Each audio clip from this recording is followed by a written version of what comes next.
GK master strategy to crack CGL 2022, how to score 35 plus 40 plus marks. देखो ये सब देखने का कोई फायदा नहीं है। मैं जो भी बोलूंगा ऑनेस्ट बोलूंगा। देखो मैं भी थंबनेल में लगा सकता हूँ यार। मैं इसलिए तो मैं लगा हूँ ताकि ये क्लिकबेट की तरह काम करता है। बाकी देखो प्रिपरेशन करने में कुछ नहीं है। प्रिपरेशन करने के लिए जो आपका बेसिक बुक्स है वही काम आता है। बाकी कुछ भी कोई बोल दे, इतना उतना इतना स्कोर कर रहे उतना स्कोर कर रहे, देखो उस सबसे कोई फायदा नहीं है। बेसिक बुक पकड़ो एक बार, उसको सिलेबस को खत्म करो। और देखो मैं माइंडसेट के ऊपर बात करना चाहता हूँ। देखो माइंडसेट किसी भी चीज का ना सबसे इंपॉर्टेंट होता है। और देखो ट्रस्ट करना, ठीक है, मैं बोल रहा हूँ ना तो अब थोड़ा सा ट्रस्ट करने की इस पे कोशिश करना, क्योंकि मैं फालतू में नहीं बोलता कोई भी चीज। तो इस पे थोड़ा सा ध्यान रखना। हाँ, थंबनेल मैंने लगाया इस बार क्योंकि देखो क्लिकबेट थंबनेल बेसिकली आप क्लिकबेट रह गया है।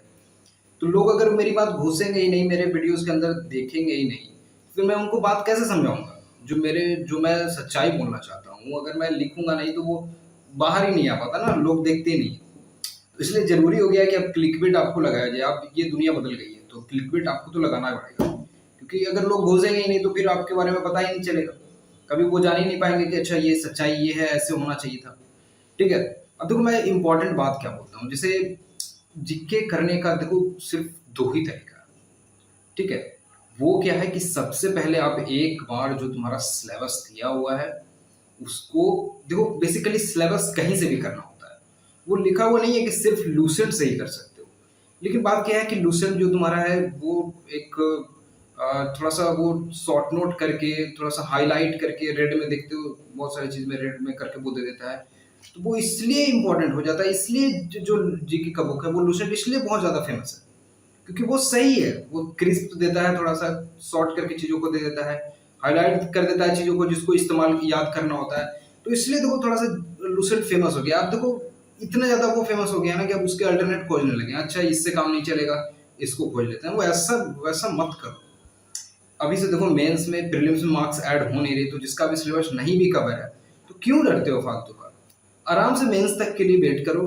आई मीन मेंस तक का समय लो और जो सिलेबस है उसको कंप्लीट करने की कोशिश करो। क्योंकि देखो 6 महीने, 6 महीने तो नहीं है आप तुम्हारे पास पूरे, लेकिन अभी यहाँ से देखना अक्टूबर, नवंबर, दिसंबर, जनवरी, फरवरी, मार्च, हाँ 6 महीने अप्रॉक्स मिल ही जाएंगे। 6 महीने में क्या है ना, तुम आसानी से कर सकते हो अगर थोड़ा सा एक बार पहले सिलेबस करने की कोशिश करो। देखो मैं दिखाता हूँ, ये देखो लूसेंट का बुक है जिसको मैंने पढ़ा है। ठीक है। देखो ये है लूसेंट का बुक। अब देखो इसमें टोटल पेज की मैं बात करूंगा अगर, तो टोटल पेज देखना इसमें 311 पेज है। ठीक है। 311 पेज है इसमें। इसमें सब नहीं पूरा पढ़ना है। मैं अगर बताऊं इंपॉर्टेंट वाला, जैसे अब मैं हिस्ट्री का ले लेता हूँ। ठीक है।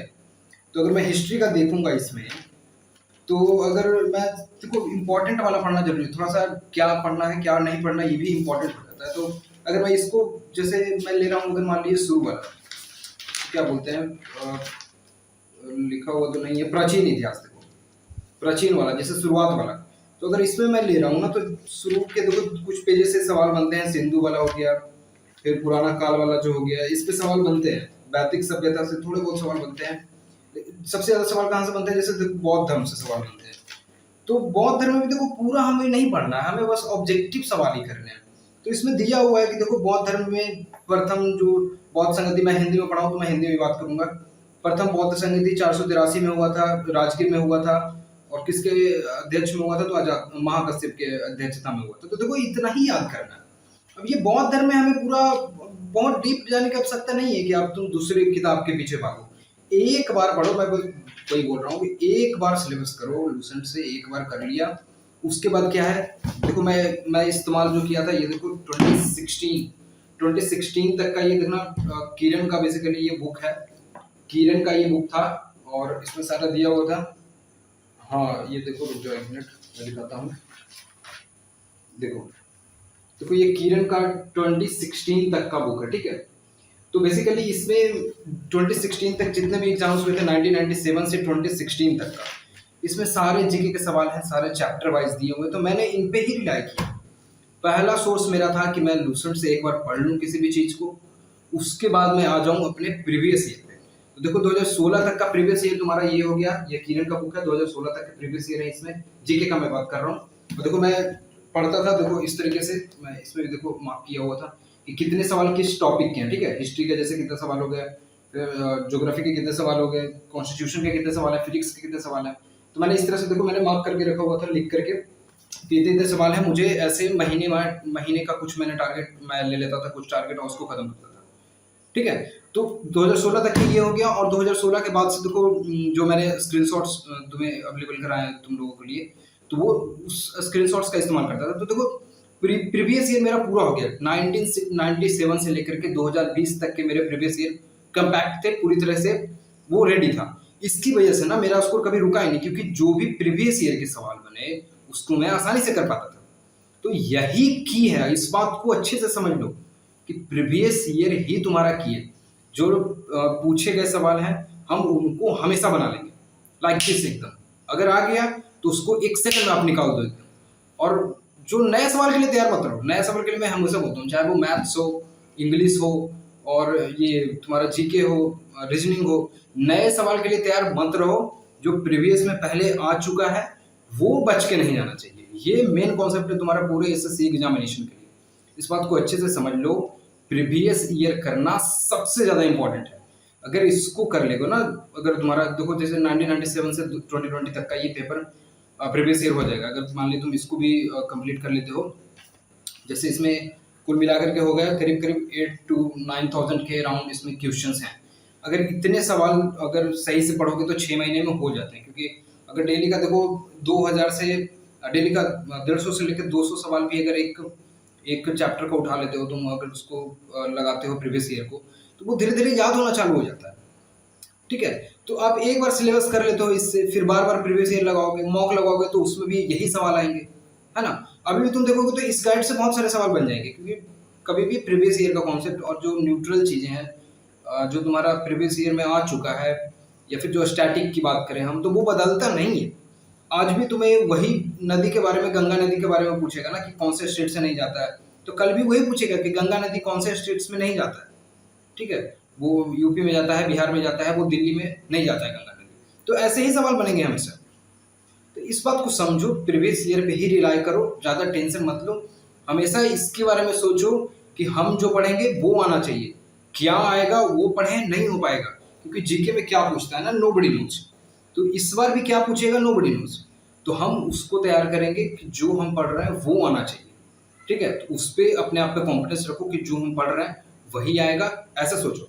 मैं फिर से बोल रहा हूँ कि तुम ये सोच के साथ पढ़ो कि जो मैं पढ़ रहा हूँ वो इम्पोर्टेंट है, वो आ जाएगा, ठीक है। इसके लिए मत तैयारी करो कि क्या आएगा, ठीक है, वो कोई नहीं बदला सकता। हाँ, लेकिन प्रीवियस ईयर हम पढ़ेंगे क्योंकि उसकी प्रोबेबिलिटी हाई होती है कि प्रीवियस ईयर आ जाए हमारा, तो हम प्रीवियस ईयर पे ज़्यादा काम करेंगे। ये बेसिक्स और सिंपल सा सोच है, इसको लेकर के तैयारी करो। और 6 महीने हैं, बहुत समय है। जैसे मैं इसमें अगर दिखाऊं, मान ली ये बुक है तुम्हारे पास, तो जैसे देखो इसमें प्रीवियस ईयर के देखो कितने सारे सवाल हैं। मैं देखो बोलता हूँ, हिस्ट्री के 1500 सवाल है, कॉन्स्टिट्यूशन के 1100 सवाल है, ठीक है। तो एक बार जैसे तुमने उस वीडियो से या फिर मान लिए जो इम्पोर्टेंट चीज़, जैसे मैंने वीडियो बताया था कॉन्स्टिट्यूशन का, तो कॉन्स्टिट्यूशन के वीडियो में उसमें जो आर्टिकल के हैं वीडियो, तो एक बार उस आर्टिकल के पूरे आर्टिकल का जो वीडियो है उसको पूरा आर्टिकल्स याद होना चाहिए। तो जो याद करने वाली जो चीज़ें होती हैं, मैं इसमें एक बार फिर से बोलना चाहूँगा कि जो याद करने वाली चीज़ें हैं उसको एक बार आप रट के या फिर समझ के उसको याद कर लो। जैसे आर्टिकल है, अब आर्टिकल 14 में क्या है ये पूछ दिया मान लीजिए, तो उसका सिर्फ एक ही उपाय है कि आपको वो याद होना चाहिए। आपने रट्टा मारा हुआ है उसको, या फिर आपने उसको समझ के याद किया हुआ है, तो बेसिकली वो याद ही होना चाहिए। आर्टिकल 17 हो गया, आर्टिकल 15 हो गया। तो ये चीज़ें जो रट्टा मारने लायक चीज़ें हैं उसको आप एक बार याद कर लो। उसके बाद जब प्रीवियस ईयर से यही सवाल लगाओगे तो उसमें इतना बार ये चीज़ें आएंगी, इतना बार आएगा कि वो खुद ब खुद याद हो जाएगा, ठीक है। तो इस बात को समझो। और रिवीजन की जैसे मैं बात करूँ तो रिवीजन में भी क्या है ना, सिर्फ यही करना है तुम्हें, सवाल लगाओ बार बार देखो। कुछ ऑफलाइन भी रखो, जैसे ये बुक अगर मिलता है तो ले लो, ठीक है, क्योंकि ऑफलाइन भी पढ़ने में मजा आता है और जल्दी हो जाता है। तो इसको 200 सवाल करने में मुझे नहीं लगता था कि 1 घंटे से ज़्यादा का समय लगता था। 1 घंटे में आराम से 200 सवाल का रिवीजन हो जाता है, अगर बाहर में चीज़ें अवेलेबल हो तो। और आँख भी नहीं दुखेगा क्योंकि लगातार स्क्रीन भी आप नहीं देख सकते हो, ठीक है। तो एक बार मैं फाइनलाइज करता हूँ, एक बार क्या करो, एक बार सिलेबस खत्म कर लो। 6 महीने अभी भी तुम्हारे पास है, अभी से भी 6 महीने। और जब मैं पहले वीडियो बना रहा था तब भी 6 से 7 महीने तब भी थे, 8 महीने थे तुम्हारे पास तब भी। तो अभी भी अगर स्टार्ट नहीं किए हो तो एक बार सिलेबस कर लो, उसके बाद सिर्फ प्रीवियस ईयर पे रिलाई करो। मत सोचो कि क्या आएगा, जो हम पढ़ रहे हैं वही आएगा, ऐसा कॉन्फिडेंस रखो। ठीक है, धीरे धीरे चीज़ें आसान होने लगेंगी जब धीरे धीरे याद होने लगेगा, बार बार रिवीजन करोगे तो। और रिवीजन के लिए मैं छोटा सा पॉइंट बोल देता हूँ कि रिवीजन में ऐसा मत सोचो कि ये सवाल जैसे कल को कोई यमुना का ट्रिब्यूटरी पूछ देता है, ठीक है, यमुना का ट्रिब्यूटरी ये रिवर है, तो तुमने एक बार पढ़ा उसको और वो याद हो गया, तो ऐसा मत करो कि अगली बार उसको नहीं पढ़ना है। ठीक है, उसको बार बार उसी को पढ़ना है, 5 बार उसी को पढ़ो। देखो ब्रूसली का मैं एक कोट पढ़ रहा था, आज ही मैंने पढ़ा था ब्रूसली का एक कोट, कहाँ पढ़ा मुझे याद नहीं आ रहा, बट ये मैंने पढ़ा था कि मुझे उससे डर नहीं लगता जो जिसके पास 10,000 अलग अलग किक्स हैं। किक्स का मतलब समझते हो, जो पैर से मारता है। तो मुझे उससे नहीं डर लगता कि जिसके पास 10,000 अलग अलग किक्स हैं, मुझे उससे डर लगता है कि जो एक किक को 10,000 बार प्रैक्टिस किया है। तो प्रैक्टिस इज द की, इस बात को अच्छे से समझो कि लगातार बार बार जब पढ़ोगे तो वो अच्छे से याद हो जाएगा। रिवीजन के लिए ज़्यादा टेंशन मत लो, सिर्फ सवाल को ही बार बार लगाओ। Previous year is the key, मैं ये बार बार बोलता हूँ, प्रीवियस ईयर से ही तुम्हारा कुछ हो सकता है।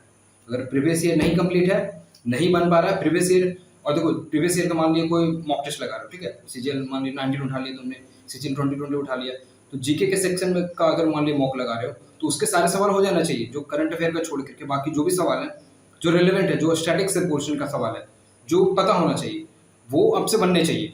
इतना एकदम हर बार होना चाहिए कि एक पेपर अगर उठा लियो उसमें अगर 15 क्वेश्चन स्टैटिक का मिला तो कम से कम उसमें 12 सवाल हो जाने चाहिए। इतना प्रीवियस ईयर में पकड़ बना लो, फिर देखो कैसे नहीं होता है, आराम से होगा, टेंशन मत लो, आराम से काम करो, प्रीवियस ईयर पे ही काम करो। ठीक है, एक बार सिलेबस करो, अभी भी 6 महीने हैं, एक बार सिलेबस करो, प्रीवियस ईयर बार बार करो, देखो तुम्हारा ऑब्वियसली 30+ से तो ऊपर ही लाओगे, मैं ये ऑलमोस्ट सर्टेन हूँ, अगर सही से कर लोगे प्रीवियस ईयर तो। और बाकी तो पूरी चीज़ें पेपर पे डिपेंड करता है, अगर वो खराब पेपर बनाता है, वो चाहेगा कि 5 सवाल ही करे, तो फिर तो उसका कोई उपाय नहीं है ना, क्योंकि आप जीके के लिए वो तो कुछ भी पूछ सकता है, फिर वो चाहेगा तो कुछ भी पूछ सकता है। इसलिए टेंशन मत लो, प्रीवियस ईयर पे रिलाई करो, टेंशन हटाओ और प्रीवियस ईयर पे काम करो, ऑब्वियसली सिलेक्शन होगा और नंबर भी आएंगे अच्छे खासे। ठीक है, मैं उम्मीद करता हूँ समझ में आएगा थोड़ा सा। ठीक है, मिलते हैं फिर अगले वीडियोस में, थैंक्स फॉर वॉचिंग, बाय।